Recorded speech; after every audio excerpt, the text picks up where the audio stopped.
progress is really like. Imagine that you have an ice cube sitting on the table in front of you. The room is cold and you can see your breath. It is currently 25 degrees. Every so slowly the room begins to heat up. 26 degrees, 27, 28. The ice cube is still sitting on the table in front of you. 29 degrees, 30, 31. Still nothing has happened. Then 32 degrees, the ice begins to melt. A 1 degree shift, seemingly no difference from the temperature increase before it, has unlocked a huge change. Breakthrough moments are often the result of many previous actions which build up the potential required to unleash a measured change. This pattern shows up everywhere. Cancer spends 80% of its life undetectable, then takes over the body in months. Bamboo can barely be seen for the first 5 years as it builds extensive root systems underground before exploding 90 feet into the air within 6 weeks. Similarly, habits often appear to make no difference until you cross a critical threshold and unlock a new level performance. In early and middle stages of any quest, there is often a valley of disappointment. You expect to make a progress in a linear fashion, and it's frustrating how ineffective changes can seem during the first days, weeks, and even months. It doesn't feel like you are going anywhere. It's a hallmark of any compounding process. The most powerful outcomes are delayed. This is one of the core reasons why it is so hard to build a habit that lasts. People make a few small changes, fail to see a tangible result, and decide to stop. You think, I have been running every day for a month, so why can't I see any change in my body? Once this kind of thing takes over, it's easy to let good habits fall by the wayside. But in order to make meaningful difference, habits need to persist long enough to break through this plateau. What I call the plateau of latent potential. If you find yourself struggling to build a good habit or break a bad one, it's not because you have lost your ability to improve. It is often because you have not yet crossed the plateau of latent potential. Complaining about not achieving success despite working hard is like a complaining about an ice cube not melting when you heated it from 25 to 31 degrees. Your work was not wasted, it is just being stored. All the action happens at 32 degrees. When you finally break through the plateau of latent potential, people will call it an overnight success. The outside world sees the most dramatic event rather than all the preceded it. But you know that it's the work you did long ago when it seemed that you weren't making any progress that makes the jump today possible. It is the human equivalent of geological pressure. Two tectonic plates can grind against one another for millions of years, the tension slowly building all the while. Then, one day, they rub each other once again.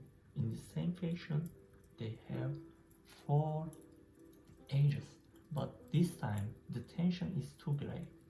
An earthquake, an earthquake erupts. Change can take years, but years before it happens all at once. Mastery requires patience. The San Antonio Spurs, one of the most successful teams in NBA history, have a quote from social reformer Jacob Riis hanging in their locker room.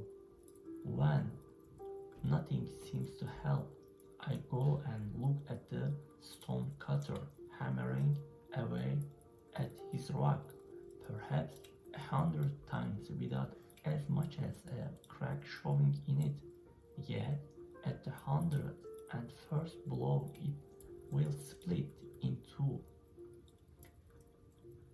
And I know it was not that last blow that did it, but all that had gone before.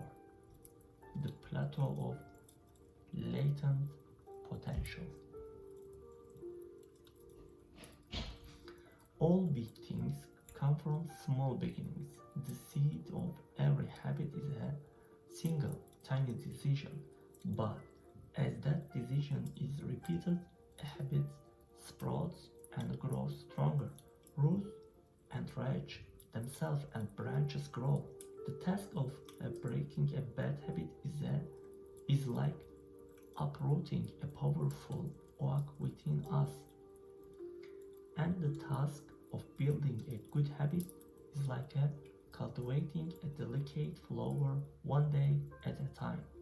But what determines whether we stick with a habit long enough to survive the plateau of latent potential and break through to the other side? What is that causes some people slide into the unwanted habits and enables others to enjoy the compounding effects of good ones? Forget about goals, focus on a system instead. Prevailing wisdom claims that the best way to achieve what we want in life, getting into better shape, building a successful business, relaxing more and worrying less, spending more time with friends and family, is to set specific, actionable goals. For many years, this was how I approached my habits too. Each one was a goal to be reached. I set goals for the grades I wanted to get in school, for the weights I wanted to lift the gym, for the profits I wanted to earn in business. I succeeded at a few, but I failed a lot of them.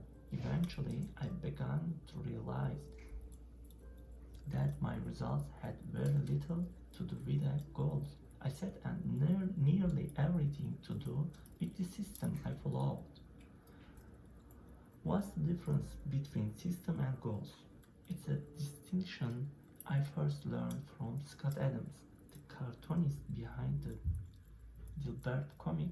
Goals are about the results you want to achieve. Systems are about the process that lead to those results. If you are a coach, your goal might be to win a championship. Your system is the way you recruit players, manage your assistant coach, and conduct practice.